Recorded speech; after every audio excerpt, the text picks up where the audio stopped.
الله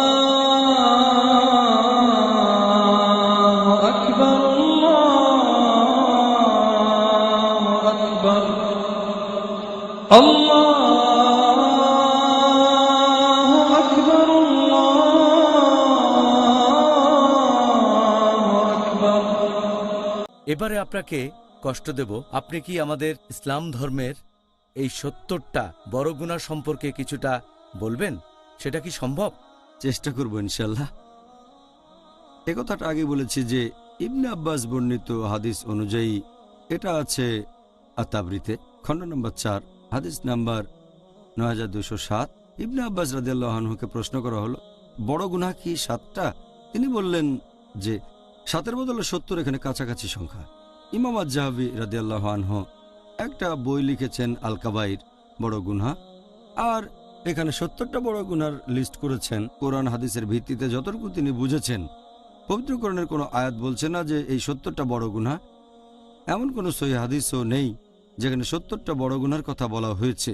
তবে ইমাম আয-যাহাবী রাদিয়াল্লাহু আনহু যতখানি বুঝেছেন সেভাবে তালিকাটা তৈরি করেছেন কোরআন হাদিসের ভিত্তিতে ৭০টা বড় গুনাহ। তিনি এটা যেভাবে বুঝেছেন। কিছু মানুষ এটা মানে, আবার কেউ মানে না, সেটা আলাদা ব্যাপার।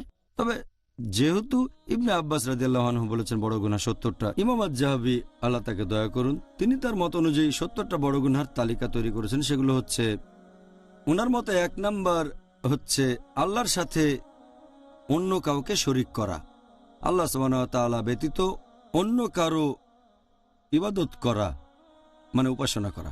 ২ নাম্বার নরহত্যা। ৩ নাম্বার হচ্ছে জাদুবিদ্যা প্র্যাকটিস করা মানে ব্ল্যাক ম্যাজিক। ৪ নাম্বার নামাজ না পড়া। ৫ নাম্বার যে লোকের সম্পদ নিসাব লেভেলের উপর সে যদি জাকাত না দিয়ে থাকে অথবা সম্পদ নিসাব লেভেলে। ৬ নাম্বার উপযুক্ত কারণ ছাড়া কেউ যদি রমজান মাসে রোজা না থাকে। ৭ নাম্বার যদি কোনো লোক হজ পালন না করে সামর্থ্য থাকা সত্ত্বেও, যদি আর্থিক সামর্থ্য থাকে, শারীরিক সামর্থ্য থাকে, তারপরে হজ পালন না করে থাকে, সেটা ৭ নম্বর গুনাহ। ৮ নম্বর বড় গুনাহ হলো বাবা মাকে অমান্য করা। ৯ নম্বর আত্মীয় স্বজনকে ত্যাগ করা। ১০ নম্বর বড় গুনাহ হচ্ছে ব্যভিচার ও অবাধ যৌনাচার। ১১ নম্বর হচ্ছে হোমোসেক্স বা সমকামিতা। ১২ নম্বর হচ্ছে রিবা নেয়া। রিবা নেয়া অথবা রিবা দেয়া অর্থাৎ ইন্টারেস্ট বা সুদ, যদি কেউ রিবা নেয় অথবা দেয় এটা একটা বড় গুনাহ। ১৩ নম্বর অনৈতিকভাবে কোনো এতিমের সম্পদ গ্রাস করা। ১৪ নম্বর আল্লাহ তার রাসূলের নামে মিথ্যে কথা বলা। ১৫ নম্বর হচ্ছে শত্রুর দিকে পিঠ দেখানো বা যুদ্ধক্ষেত্র ছেড়ে পালিয়ে যাওয়া যদি শত্রুপক্ষ থাকে। ১৬ নম্বর হচ্ছে যে নেতা তার গোত্রের মানুষদের সাথে প্রতারণা বা অবিচার করে। ১৭ নম্বর হচ্ছে অহংকারী আর উদ্ধত হওয়া। ১৮ নম্বর মিথ্যে সাক্ষ্য দেয়া। ১৯ নম্বর হচ্ছে মাদকদ্রব্য গ্রহণ করা, যেমন ওয়াইন, অ্যালকোহল, মাদকদ্রব্য ইত্যাদি যে কোনো খামার অর্থাৎ মাদকদ্রব্য। ২০ নম্বর জুয়া খেলা। নাম্বার ২১ হচ্ছে ধর্মপরায়ণ মহিলাকে অপবাদ দেয়া।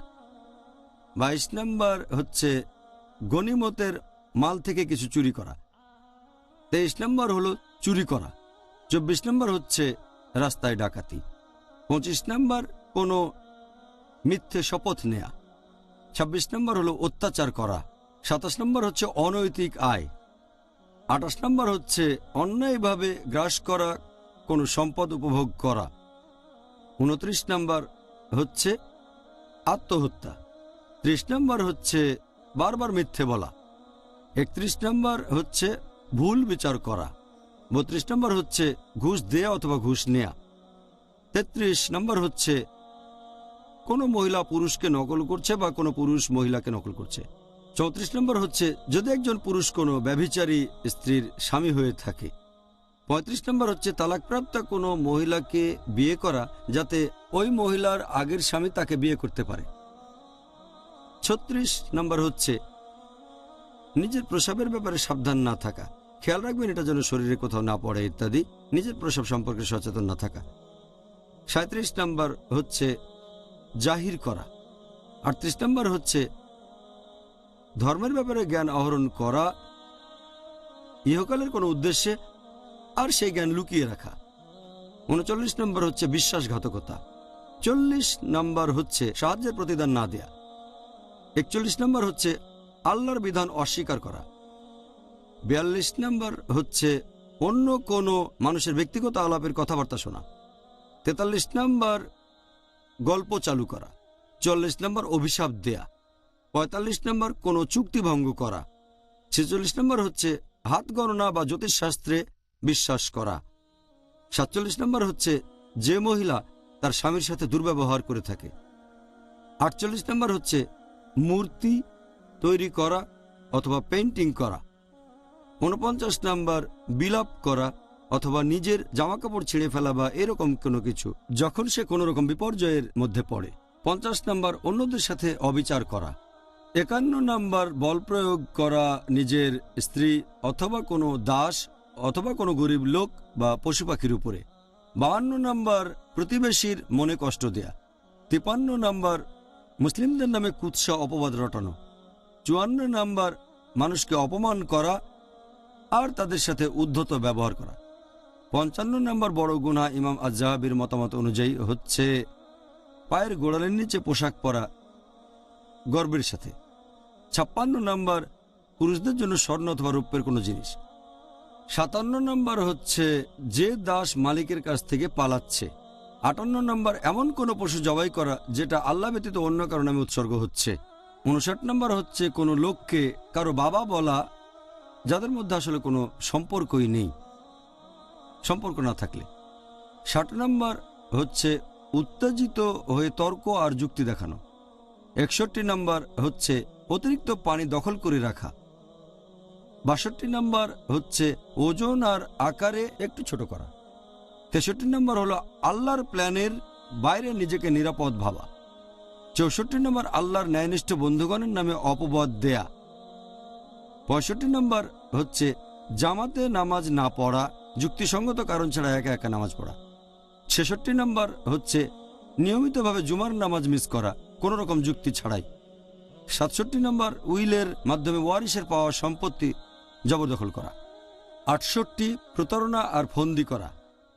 69 মুসলিমদের বিরুদ্ধে শত্রুর হয়ে গুপ্তচরের কাজ করা। আর 70 নম্বর বড় গুনাহ সেটা হচ্ছে যে নবীর সাহাবীগণের নামে অপবাদ আর কুৎসা রটানো।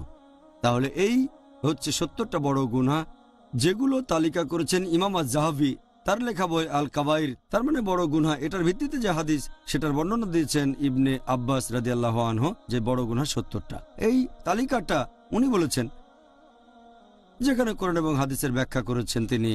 কিছু বিশেষজ্ঞ এটার সাথে একমত যে বড় গুনাহ কি মোট 70টা নাকি 17টা নাকি 35 নাকি 70। অনেক বিশেষজ্ঞ এটার সাথে একমত নন যে কিছু কাজ বড় গুনাহ না হওয়া উচিত, ছোট গুনাহ। অনেকে বলেন এটা হয়তো কোনো গুনাহই না, বিশেষজ্ঞগণ একমত না। তবে সামগ্রিকভাবে ইমাম আজ-যাহাবি মাশাআল্লাহ, আল্লাহ তাকে শান্তিতে রাখুন, বিখ্যাত বিশেষজ্ঞ, তিনি বড় গুনাহের এই তালিকাটা তৈরি করেছেন। তবে এটা নিয়ে মতভেদ আছে। ও জাযাকাল্লাহ খায়ের ডক্টর জাকির, আপনি পরীক্ষায় 100-এর মধ্যে 95 পেয়েছেন। আল্লাহু আল্লাহু আল্লাহ।